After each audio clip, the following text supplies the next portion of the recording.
ഭക്ഷ്യ വിഷബാധയേറ്റെന്ന് സംശയിക്കുന്ന യുവതി ചികിത്സയിലിരിക്കെ മരിച്ചു. ആലപ്പുഴ ചേർത്തല എക്സ്റേ ജംഗ്ഷന് സമീപം താമസിക്കുന്ന ജെ ഇന്ദുവാണ് മരിച്ചത്. തുമ്പച്ചെടി കൊണ്ട് തോരനുണ്ടാക്കി കഴിച്ചതിന് പിന്നാലെയാണ് ദേഹാസ്വാസ്ഥ്യം അനുഭവപ്പെട്ടതും മരണത്തിന് അവർ കീഴടങ്ങിയതും. എസ് ശ്യാംകുമാർ ആലപ്പുഴയിൽ നിന്ന് വിവരങ്ങളുമായി ടെലിഫോണിൽ ചേരുന്നു. ശ്യാം, പ്രതികരണ വേദിയിലേക്ക് സ്വാഗതം. താങ്കൾ എങ്ങനെയാണ് ഈ വാർത്ത പ്രേക്ഷകർക്ക് മുമ്പിൽ പറയുന്നത്? എസ്കെൻ, കഴിഞ്ഞ ദിവസമാണ് ഇവർ തുമ്പച്ചെടിയുടെ ഇലകൾ കൊണ്ട് തോരൻ ഉണ്ടാക്കി കഴിച്ചത്. ഇത് തന്നെയാണ് ബന്ധുക്കളും നൽകിയിരിക്കുന്ന മൊഴി. ഇതിനുശേഷം ശാരീരിക അസ്വസ്ഥതകൾ ഇവർക്ക് ഉണ്ടാകുന്നു. തുടർന്ന് ചേർത്തലയിലെ സർക്കാർ ആശുപത്രിയിലും എക്സ്റേ ആശുപത്രിയിലും അവരെ എത്തിച്ചു. പക്ഷേ ആരോഗ്യനില മോശമായതോടെ എറണാകുളത്തെ ലേക്ക് ഷോർ ആശുപത്രിയിലേക്ക് കൊണ്ടുപോവുകയായിരുന്നു. അവിടെ ചികിത്സയിലിരിക്കെയാണ് ഇന്ദുവിന്റെ മരണം സംഭവിക്കുന്നത്. ബന്ധുക്കൾ നൽകിയ മൊഴി അനുസരിച്ച് ഈ തുമ്പച്ചെടിയുടെ ഇലകൾ കൊണ്ടുള്ള തോരനാണ് അവസാനമായി ഇവർ കഴിച്ചത്. അതിനുശേഷമാണ് ഇവർക്ക് ഈ ബുദ്ധിമുട്ടുകൾ ഉണ്ടാകുന്നതും മരണം സംഭവിക്കുന്നതും.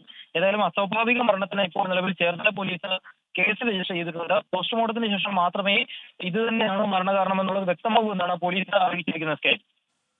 ഓക്കെ ശ്യാംകുമാർ, ചെറിയ സാങ്കേതിക പ്രശ്നമുണ്ട്, വ്യക്തമല്ല ആ ഓഡിയോ.